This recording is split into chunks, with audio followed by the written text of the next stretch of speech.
It's another episode of Journey into Gaming, and it's episode 7 of Lightning Cave. Let's go.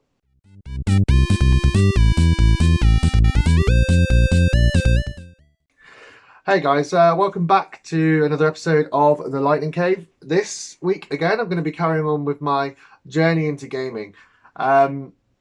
Essentially, so like where we left it off, if you were wondering, was I played the Game Boy Color, the original Game Boy, and I had a Sega Master System too. So up until this point, I must have been about, I don't know, probably 8 or 9, something like that. I'd only really played these 2D kind of pixelated games. I suppose then this is where I had my real big introduction into 3D gaming in the form of the PS1. I was so happy because I remember that Christmas I thought I was getting a box of Kinects, I think it was called, that plastic stuff you used to fit together. And I thought it was a box of Kinects, and I opened it, it was a PS1. And little did my mum know it was the biggest mistake she ever made, because then I just sat in my room for the entirety of the rest of the time I lived with them. But anyway, that's kind of what made me how I am. The real big games I remember are Spyro, Crash, Tomb Raider, Metal Gear Solid, those sorts of games. And what I feel is that the PS1 for me was the console that really created those great gaming icons who are still around today. Some of the biggest games coming out are still focused around those characters that came out that were created so many years ago. And also, what I really remember with the PS1 and the PS2 as well is that it was just so friendly. It was just so focused on going out and hang out with my mates. We used to go around each other's houses. Like, one of us would have one game and one of us had another game, so we'd all kind of share it. We wouldn't all have to buy many games, and it was kind of more focused around hanging out and going to see your friends and getting good at Tekken to beat each other, and completing Spyro and stuff like that. But there are a lot of particular memories of the PS1. I remember the first game I fully completed was Spyro the Dragon. I remember being at my grandparents' house, funnily enough, and it was just such a sense of achievement because I'd never really done it before. Playing games that are a bit more open, such as Spider-Man, for example. Games like Oddworld, that I still have a really fond memory of playing now to this day, and I think it was on PS Plus not that long ago, so I've played it again recently, a remastered version. Although I'm wearing a Nintendo t-shirt, I'm just going to be talking about PlayStation here, by the way. But I think I remember more Burnout on PS2, but we'll go on to that in a minute. There's another story to do with that. Ridge Racer. What was strange about Ridge Racer, I suppose, is that I really loved playing Ridge Racer on the PS1, but I've barely played racing games ever since, and I don't know why. I remember just sitting there for hours trying to complete it, and you had to beat every track in a certain time to continue. I can't remember what Ridge Racer it was. Had a really awesome soundtrack, really cool, customizable, unlockable cars. But I never played a racing game. Oh, I have, obviously, but not been an avid fan of racing games since the PS1. I kind of just seem to have left them in the past. Also, Driver, it was the one where you couldn't get out of the car. So you just drove around being like a getaway guy. And it was before you get out of the car. And I think that was Driver 2, maybe. And that was on PS2, but that was awesome as well. Again, in a minute. Obviously, Tony Hawk's, who didn't have Tony Hawk's? And on the kind of backside of Tony Hawk's, there was this really awesome Disney skating game. I don't know if you guys have ever played it. It was probably just called Disney Skate, and it had a Toy Story level. It had a Lion King level. Oh God, I can't remember the other one. There was another one, but there was also a kid. It was like Tony Hawk's but cartoony, and it was so goddamn fun. And I have such good memories of spending hours and hours in that game, especially the Toy Story levels. I loved the kind of smaller world aspect where you felt you were really small. Obviously, Toy Story itself, the game, was so good. I think it was Toy Story 2 in particular, where you got to go into the toy store and you had to fight. Oh my God, what a game! And Micro Machines, talking of small worlds, Micro Machines racing games were also really good. Again, I have not really played racing games since. But yeah, I really feel like I've got so many fond memories, and although my memory's not that good, I can remember a lot about in particular, having particular memories of being sat there playing these specific games, particular levels, just having an amazing time. Like I said, and it just kind of kicked off this almost verging on addiction, because I feel like with the Game Boy and the Sega, as much as I liked it, I was obviously a lot younger, so I was restricted to time, and it wasn't like I had to play it. But then when I got the PS1, it changed, and so the something about the PlayStation. I was like, my main console is, either, although I have the Switch, I still would say the PS4 is my main console. Sony just changed the game, and they came out of nowhere, I suppose, and with this console, and it was just so amazing. And I just loved the PS1. I loved that you had little gaming icons for your like memory card. There was like I remember there was like you could put CDs in it. There was like a kind of thing where you could do there. You remember playing with like the effects when you could play music. There's a Tekken, although I don't play it a lot. I love it, and it's still my favorite fighting game. And that was the first game I got, Tekken 3 and Spyro with the console. So yeah, the PS1 is just amazing, and I think if it wasn't for the PS1, I wouldn't be as big a gamer as I am now. And then that kind of was carried on into the PS2, and then the PS2 was obviously better graphics. But what I really remember is that it was a real introduction into these sandbox games. Where you could, although we had Spider-Man on the PS1, and I think the PS2 really took that on. So it was like you didn't have to be quite a full-on RPG. You could have these points where you would unlock stuff. But there's a few particular memories for me with the PS2. Firstly, the first one I had, it was broken. So it was, I think it was Tekken 4 from memory that I had with it. Yeah, it must have been Tekken 4. And pretend. Oh god. Right. Oh, good actually. Lightning Cave. Thought pretend Thor's like fighting, but his head would be like a massive triangle that would finish here, and it was like that for a few weeks. So, oh, it's going to be a pain in the ass to put back now, isn't it? Oh, Mighty Thor stands for no, everyone. And what I really remember is going back to Peace of the World. It was my mum didn't know where to buy a console, and going, and this whole thing of growing up with the gaming, this gave me more. This was what the age where I could go out by myself. So I remember going to like, game station in particular, and looking through like the bargain bins and buying games with friends, and again like sharing it, getting home, being really excited. Like Burnout 3 was the only game I've skived off school for.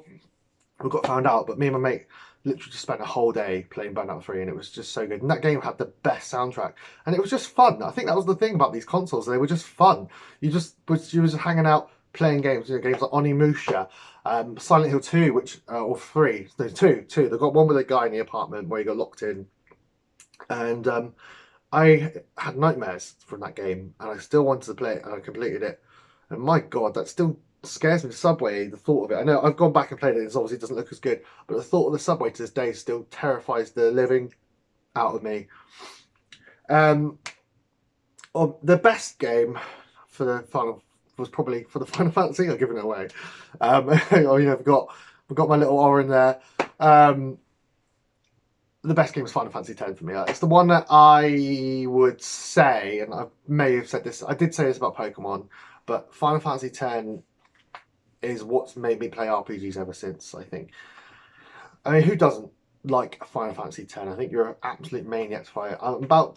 I'm probably going to get it on the Switch next month because I want to play it again. And just playing that game through, and it's just so goddamn good. And it was just it felt like such a level above everything else that was on the PS2 and kind of everything else that I'd played before that. Final Fantasy X probably get my vote for best one. But like I said, there's the Burnout 3 has got great memories. It's just simple fun. Just bear with me, I'm going to read my notes. One particular series that I haven't really spoken about yet, and the company is GTA and Rockstar. And that's because until the PS2, I don't think I was old enough. I wasn't allowed. So there was a few times that I haven't really gone into yet, but where I would ask for a game, right? Obviously I was young. It was the only time I could have these games was for Christmas or whatever. And although she's not like it now, at the time she was very like protective, I suppose is the best word. But I was like, oh, Mummy, can I please have GTA 3? And she brought me back Spyro 4, and I was like, oh god. So yeah, everyone else was playing GTA and I wasn't. So obviously, then I got to an age where I could, and I kind of did it all in one go. I played 3, Vice City, and then the great San Andreas. And actually, saying that, I'm probably going to say this a few times more. San Andreas has a a right to be called the best PS2 game also. I mean, these games were just, again, I'd never played anything like them in my life. You had this massive city you could go and do whatever the hell you wanted in, complete missions, and have a hell of a lot of fun. And just unlock island by island by island. That's kind of how they all worked. And it had this story in it that something I felt like I'd never experienced, kind of being involved in this gangster life and making your own decisions, especially San Andreas, where you got to like go to the gym and go to the takeaways and completely customize your character. It felt so free, and I think that's what really is the PS2 was about, is having these video games, but then you all of a sudden had all this freedom, and there was almost endless possibilities that got introduced to these insanely good games. So yeah, the other big one really is Kingdom Hearts 1 and 2. Because the blend of Final Fantasy and Disney was something I hadn't experienced, and it was, although I was starting to get a bit older, it had that massive childish is wrong, childlike element, which just made it more fun in a way. Yeah, Kingdom Hearts is still I'm very fond of. I said I replayed the 1 and 2 a couple of years ago. It's still absolutely amazing. Shame that I didn't love 3. I know some people did. I didn't love it, and that's just the way it is. And also another thing, the PS2. So the PS2's obviously introduced 3D gaming, really made RPGs more of a concrete stay in my library. And the other thing it really introduced, and sandbox games, the other thing it really introduced was stealth games, such as like Splinter Cell and Metal Gear Solid 3. Now, I never really played Metal Gear Solid a lot on the PS1. I played it, but not to death. Or I mean, I'd only played it at a friend's house. And then I got Metal Gear Solid 3 and loved it. Again, I loved it. I just couldn't get enough. And Splinter Cell, I played a couple of them. And I just thought they're incredible. And I don't understand why that series hasn't really been prominent in recent years. I think Splinter Cell needs to make a comeback because those games are so goddamn fun. Being that stealth operative, but it felt like it was very serious. Like you couldn't mess up.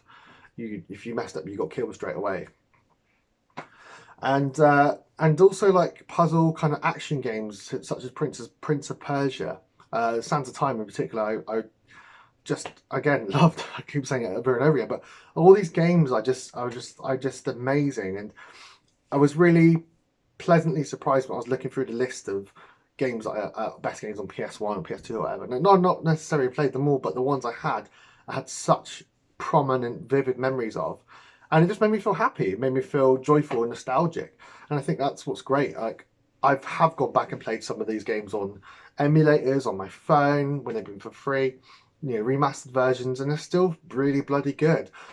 And I just think the PS1 and the PS2 were just insanely good consoles. I would still argue that PS2 in particular has a place of best console of all time, battling with the PS3. I think that the PS2 opened up so many doors for what video games could do, and what graphics were capable of, and what the worlds could be like, and it just kind of added this whole. Again, whereas the PS1 was more of like, it was a bit more simple. I know there were great big games on it. But the PS2 was just, it was just mind blowing in a way, especially someone like myself. And I think other people who were probably a bit older than me at the time probably had like, the old Commodores and stuff and NESs, and they got the PS2 and they were probably like, what? Indeed. I'm just going to see if I've missed any games here. Devil May Cry 3, Bully, Shadow of the Colossus. See, these games are just, like I said, each one is like, oh yeah, amazing. I might, obviously the next episode of Journey into Mystery might surprise you, but into gaming. It's Journey into Gaming, not mystery. By the way, Journey into Gaming is a play on words of Journey into Mystery, which is basically what the Thor comics used to be.